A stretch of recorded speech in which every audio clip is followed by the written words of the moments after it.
નમસ્કાર, ખેતસીભાઈ મેઠિયા.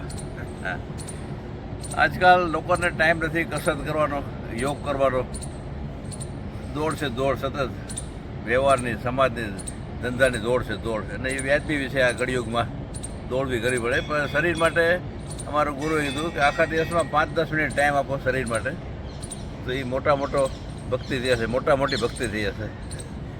એના માટે બહુ નાનકડી પ્રેક્ટિસ કરી આપણે બધા સિનિયર સિટીઝનથી કરીને બાળકો કરી શકશે બધા ધીમે ધીમે. એ કરવાથી ગેસ વાયુ પ્રોબ્લેમ નીકળી જશે બધા શરીરમાંથી. અમુક લોહીમાં શુદ્ધિકરણ થવા મળશે, લોહીમાં પરિભ્રમણ ચાલુ થઈ જશે, અને ઘણા બધા રોગો નાબૂદ થઈ જશે. ઘણા બધા નાના મોટા રોગો બધા એ ધીમે ધીમે નાની કસરતોથી જ થશે બધું. આ રીતે ધીમે ધીમે ટેરવા સામસામાં ભટકાડશો. ગેસ વાયુના પ્રોબ્લેમ છે બધે, જેને કબજિયાતના, એ બધા આમાંથી સોલ્વ થશે બધે. આ બધું ખાંચામાં જે હાથમાં જે તાકાત છે, જેટલી શક્તિ મૂકી છે ભગવાને હાથમાં, એનો ઉપયોગ કોઈએ કર્યો નથી હજુ સુધી. અંગૂઠાના ખાંચામાં પણ બધા થાઇરોઇડના પોઈન્ટ છે બધા, એનો કોઈ ઉપયોગ કર્યો નથી કોઈ હજી. અહીંયા બધી હૃદય ફેફસાના પોઈન્ટ છે બધી હથેળીમાં બધા, એનો કોઈ ઉપયોગ કર્યો નથી. એ બધી કરવા માટે બધા ધીમે ધીમે 5-5, 10-10 વાર કરીએ, બધી પ્રેક્ટિસ કરશે બધા 10-10 વાર. હથેળી, કિડની, નાના બધા પ્રોબ્લેમ અહીંથી સોલ્વ થશે બધી. ધીમે ધીમે રોજ 5-10 મિનિટ ટાઈમ આપો તમે તમારા શરીર માટે. 10-10 વાર કરજો રોજ, 10-10 વાર. કાંડા, ક્રોસ,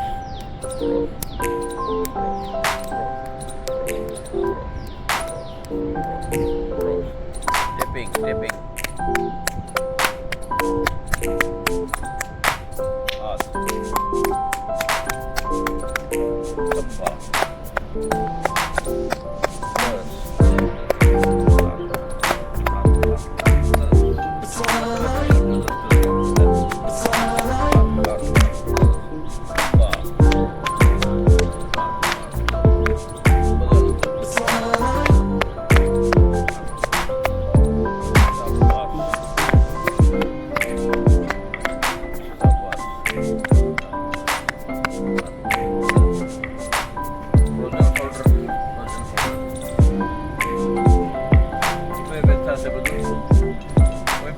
લોકો કરશે બધી. Problem solve.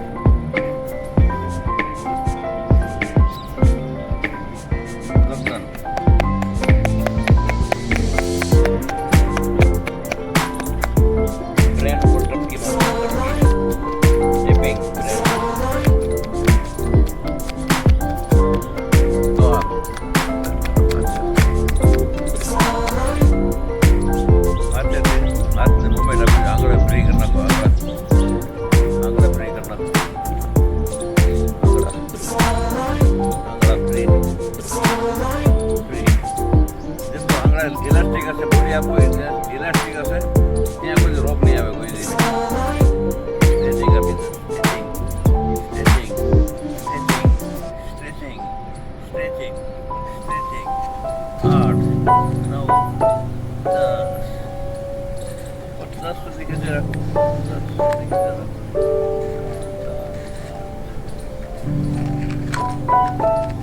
વજન ઘટાડવું એના માટે છે બધું. વજન ઘટાડવું છે.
ભરતા ભરતા હાથ લાલ થઈ જાય, હથેળી આંગળા, ત્યારે તમે તંદુરસ્ત છો. ત્યારે જ જેટલું બે સામે આંગળા જ ભરકાડવાના છે. 100-200 તાળી પાડે રોજ.